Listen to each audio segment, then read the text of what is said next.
Why silence intimidate people? Silence unsettles people in a way noise never can. Not because it is empty, but because it is full of things they cannot see, control, or predict.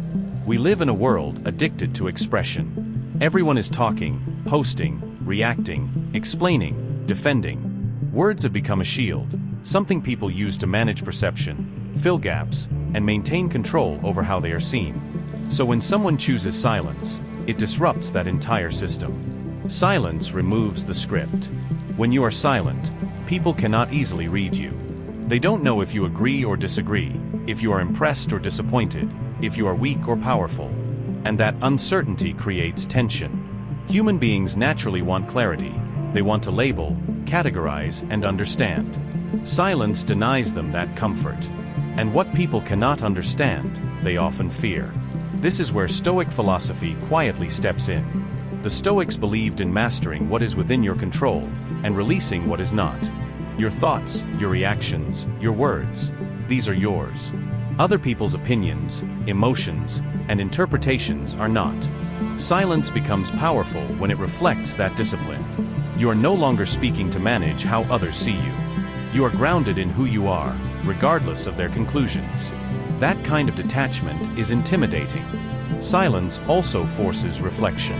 In conversations, constant talking allows people to avoid themselves. It's easy to hide behind noise. But when you go quiet, especially in a moment where a response is expected, the attention shifts. Suddenly, the other person becomes aware of their own words, their tone, their behavior. Your silence becomes a mirror, and not everyone likes what they see. The Stoics called this self-examination essential, but most people avoid it. Your silence invites it, and that makes people uncomfortable. There's also power in restraint. Anyone can react instantly. Anyone can raise their voice, argue, or try to dominate a moment with words. But silence requires control.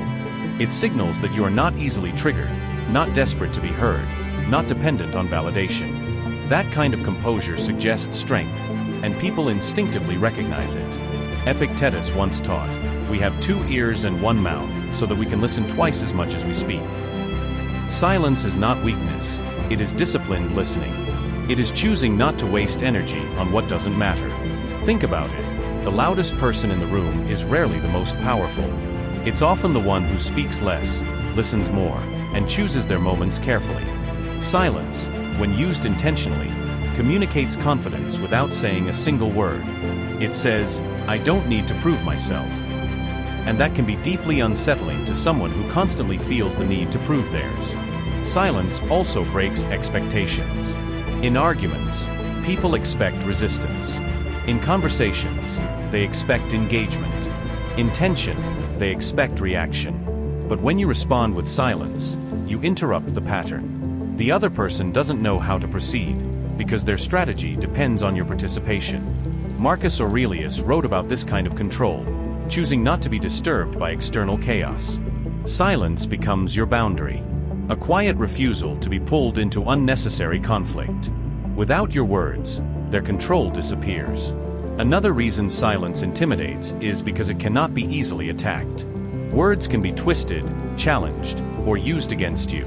But silence offers nothing to grab onto. It leaves no evidence, no weakness, no opening. It's a wall that doesn't fight back, but also doesn't move. And that frustrates people. From a Stoic lens, this is emotional discipline in action. You are not suppressing yourself.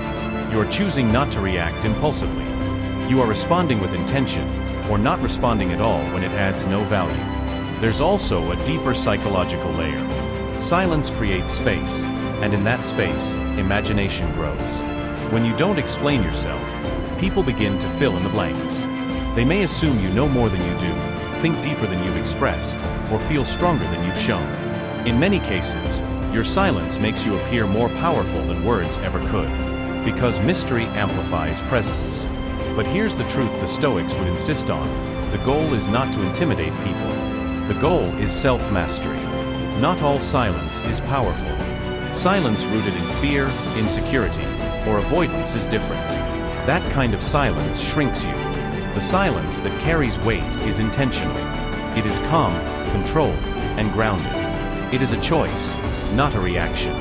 It's the silence of someone who knows what deserves a response, and what deserves peace. In a noisy world, silence stands out. It draws attention without effort. It commands space without force. And it challenges others, not through confrontation, but through absence. That's why it intimidates. Because when you master silence, guided by discipline, clarity, and stoic restraint, you're no longer trying to control the room. You've learned to control yourself. And that changes everything.